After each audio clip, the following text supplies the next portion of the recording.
Your marketing costs in this business should never be higher than 25% of your income.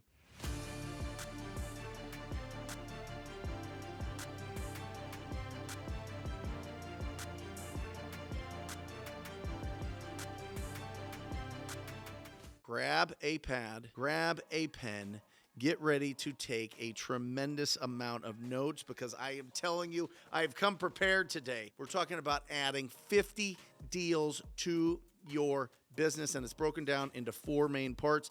Number 1 is business planning. Don't let that lull you to sleep. It's going to be absolutely critical. It changed my business forever. It changed it forever. It's going to be awesome. It's going to be so exciting to go through this. You're going to be like, oh yes, this is exactly what I need. I'm telling you, because when my mentor went through this with me, it took me from I kept hitting a ceiling, and I just couldn't get over like 40 deals a year. I couldn't get it over like 400,000 in income, and then it exploded after doing this one exercise. Strap and get ready. But that's only the first part. It's only the first quarter of this 4-quarter game, baby. I worked really hard to put this together because I was like, oh man, I really want to talk about this. And then I was like, oh, if I talk about this, we got to add all these. So strap in, get ready. Let's get started. 2011, I was pissed off. I was working in a real estate brokerage, and I hadn't really figured out wholesaling yet. I had done 60 flips. I had a bid at the foreclosure auctions. I've done a tremendous amount of short sales in the downturn. Whatever, nobody cares, right? Anyway, there was a gal that did over 400,000. Her name was Chris. There was a meeting, and they announced her, and I was like, I am so mad, and I said it out loud. And they're like, what? And it was a frustration in myself. And my mentor at the time, I told him that I was angry that, somebody was making more than me, and I felt like I was working really hard, and I was like, comparing myself to others. And my mentor was like, why are you comparing yourself to somebody else? Like, that doesn't get you paid. That doesn't increase your business. That doesn't do anything, right? You need to compare yourself against your plan. And I go, well, what do you mean? What do you mean my plan? A plan? He goes, well, you have goals, right? And I said, yeah. You have big goals, right? And I said, yeah. I write them down every day. I have the Grant Cardone 10X little calendar thingy, notebook thing, and I write it down every single day. I know exactly what it is. And they go, that's great.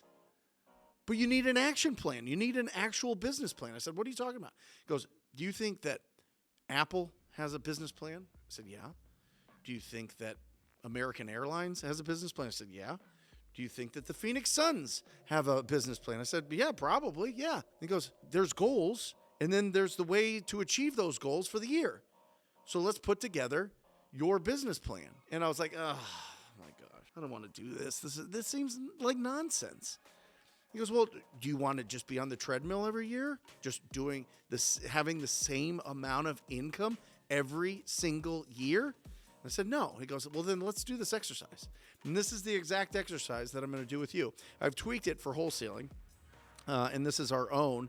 But it's really, really, really important to make sure that you track your results, you stay very focused on your plan, and you put the blinders on. You block out all the noise. Doesn't that take a weight off your shoulders? You know what I mean? You're not like in a race against anybody else. You're just competing against your own creation, your own plan. And it makes it so that you can just focus on the actual income producing activities and not worry about anything else. Nobody else, unless you're an employee, which we're not. We're hard, powerful entrepreneurs. They're not going to pay us. We only pay ourselves. The amount of value that we provide the marketplace, our income equals the amount of value we provide us when we're starting out. Us, unless you have a big budget, unless you've made it somewhere else and you're just starting this business with a big nest egg, which most of us don't. We got to go out and earn it, and so we need a plan. So do this exercise with me. We're going to drop a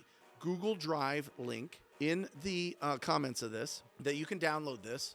Usually it would be at wholesalinginc.com, but we're making a transition over to School, SKOOL, which is going to be bananas. Get ready for that. Strap in for that. If you're watching this months from now, find us, Wholesaling Inc. on school, and we will be there. But let's take a look at the business plan for this year. All right, here we go. Number one is, what's your net income goal? What do you want to take home to you and your family this year? Look at the year as the next 12 months. Start your year now, okay? I mean, we don't have to live in the world of calendars starting January 1st to December 31st, whatever. Just start your year right now, okay? What's your income goal for the next 365 days from right now, okay? What do you want your average deal size to be? What's your average income per deal goal? What's your average cost per deal goal? Just a little hint here. Your marketing costs in this business should never be higher than 25% of your income. You should be putting $1 in, getting $4 out. If you are not, you can't bring on really great talent and grow your business and keep it long lasting. It'll just burn out at some point. I hope that makes sense. Anyway, keep it 1 to 4 if that doesn't make sense. And then read this. This is something that my mentor, Tom Kroll, pounded into my head. It's not income minus expenses equals profit. It is total income minus the profit that you want to take home equals your expenses. What does this do? This does a ton of things. One, it keeps you focused, right? As entrepreneurs, we're kind of ADHD. This is science. We're kind of all over the place, right? We get shiny object syndrome. We get very excited very quickly about things. But if you have a golden goose and you know what's paying your bills and you know what's bringing all the money into your life, you're going to stay focused. And I'm telling you, you stay focused on building a wholesaling business that runs without you. It is a cash machine like no other. I am telling you, it could give you 20, 30, 40, 50, 60, 70, $100,000 every single month wired into your account without you working in the business.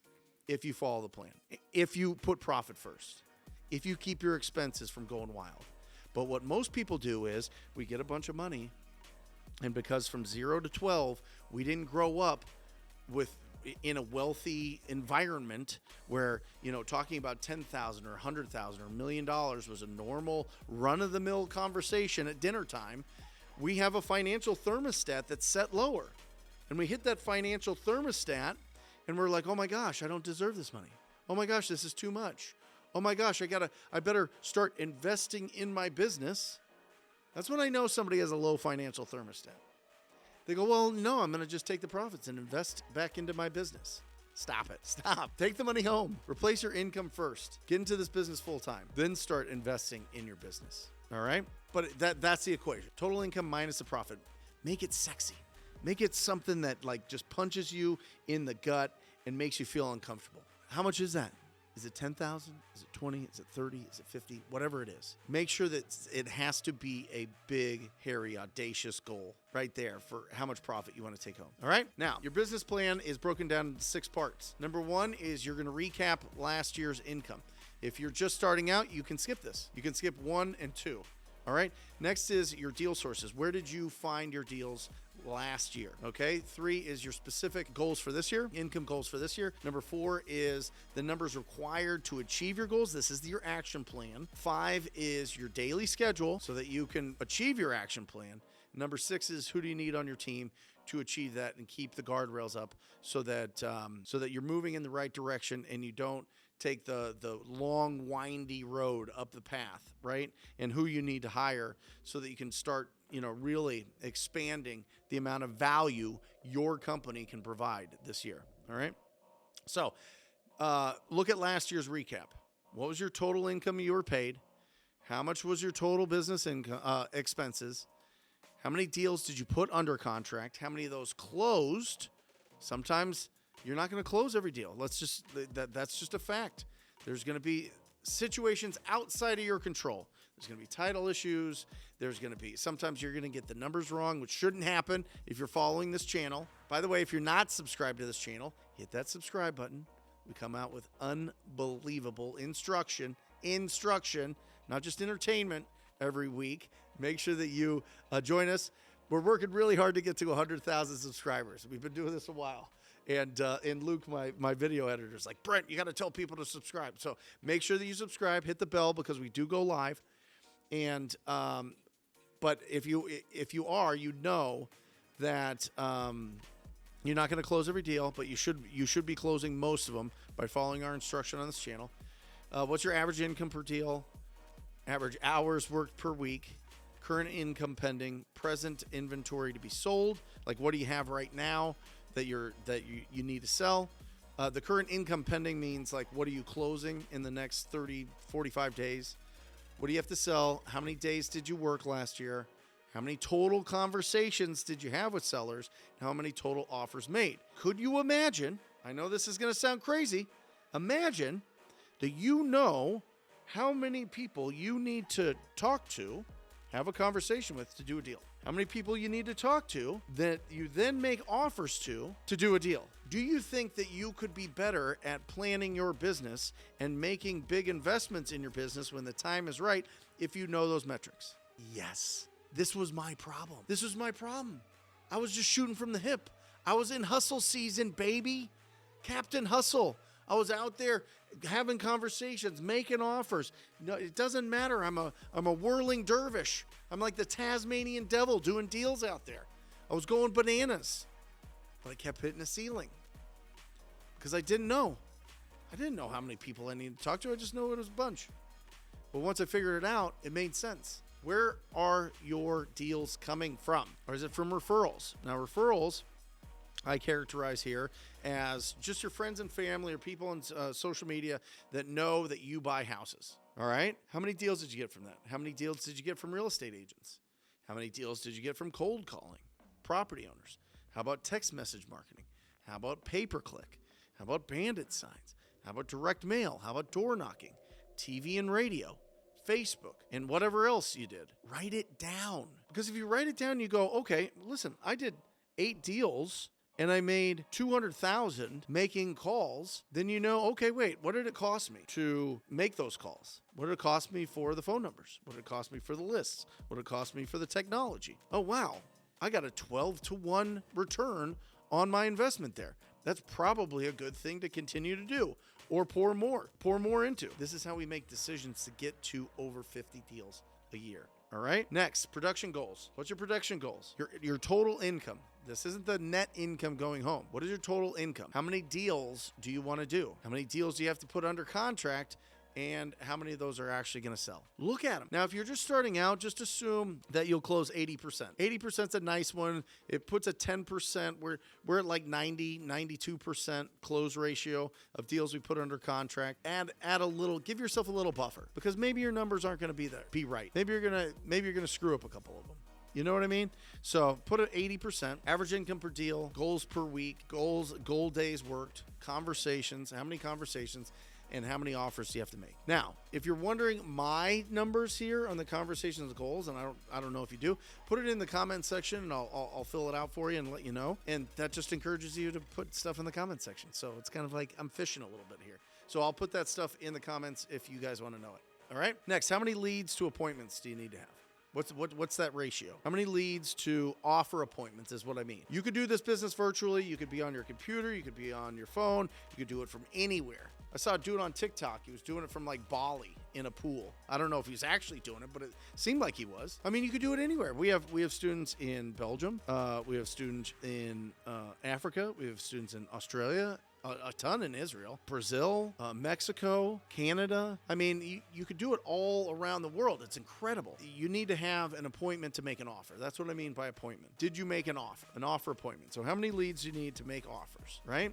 How many offers to sign contracts? And how many signed contracts to close it? And then how many conversations do you have to have every day to hit your goals? How many offers do you have to make every day to hit your goals? Next, part 5, your daily schedule.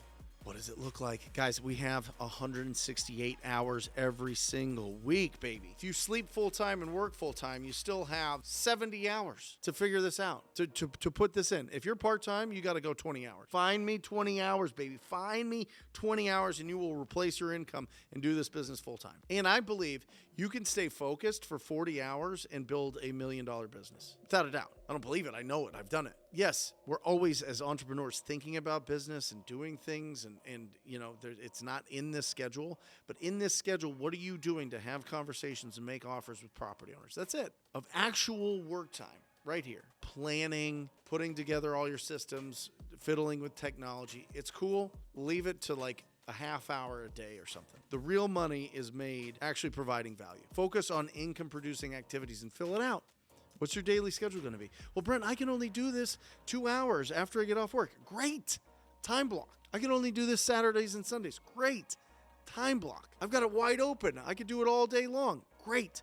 Time block. But I would caution you, just fill it out 7 to 5. If you have a full schedule, if you can't get this figured out between 7 and 5, then you're wasting way too much time doing nonsense. Be honest, you are. So fill it out. Boom. Part 6. Who do you need to hire to hit your goal? Who's your mentor, coach, or guide? You're going to have one. You're going to have a few. Who is it? It doesn't have to be, you don't have to be in a coaching program like Wholesaling Inc. and the Rhino Tribe. You could have virtual mentors. I mean, I could be your virtual mentor just watching through here. You need to have somebody that has been where you want to go. You have to. It's so, I can't imagine not having a coach for anything that I want to do. I just go and try to, if I wanted to figure out how to like whittle wood into like whatever, I don't know, just some awesome wood design, I would find somebody that knows all the ways to cut it and all the different patterns and all the different saws and everything. It's the same thing. That's a terrible analogy, but whatever. I would, you know what I mean? Like, you have to have somebody that you're following, somebody that's going to lay the blueprint out for you. Who is it going to be? Fill it out. Who's your accountability partner? Who's going to keep you accountable? Who's going to check on your numbers? Who's pushing hard as well? Who's just a high level winner? Who's a high level winner that will not let you get away with anything? And what skills do I need to focus on? And oh, Brent, I don't know what the skills are for real estate investing. You're about to find out, baby. Boom. Skills test right here. It's 10 major skills. Scale of 1 to 10. Be honest. Go through it. Time management, lead generation methods, referral database, phone skills and communication, pre-qualifying buyers and sellers, property valuations, comps, and potential. What is the potential of those properties? Lead follow-up, handling objections, offer presentation and closing, and negotiating buyers and sellers. And number 10 is a focus on starting over every single day, starting every day at 0. Go through it honestly. Skills test 1 through 10. Where do you rank? And then start focusing on building those skills, because that's what is going to help you build your business. Okay? So, guys, download this. Go through the exercise. Put down your goal. And this is something that is very, very critical. And I wrote it down here, and I want to make sure. You got to review this once a week. You got to review your plan once a week. Okay? Once a week, you got to review your plan. Where are you? Because the business growth that you have this year equals personal growth. It can't grow without you. And discipline takes its place as motivation can't. That's for sure. You want to see high achievers? They're all incredibly disciplined. They're disciplined. That's it. That's the difference.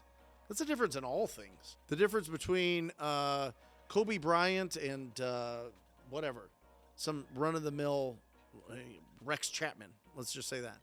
You know what I mean? Like, it's just discipline. Anyway, discipline takes us places that motivation can't, and you got to review this every single week. Do it. Put it as part of your weekly schedule. It's important to review your profit and loss statement. It's important to review where your business is coming from. It's important to review, and this is a working document. This is a working document. You got to be making adjustments all the time. It's not just you set it now and all of a sudden it just perfectly lays out. It's a working document, but it's going to give you the path. It's going to let you know what you need to do to hit the goals that you have. And maybe you need to talk to more people this year. Maybe it's one of those years. Maybe you need to talk to less people this year. Maybe it's one of those years. It has been for us. We're going bananas this year. Take a look at it. Take a look at it every single week.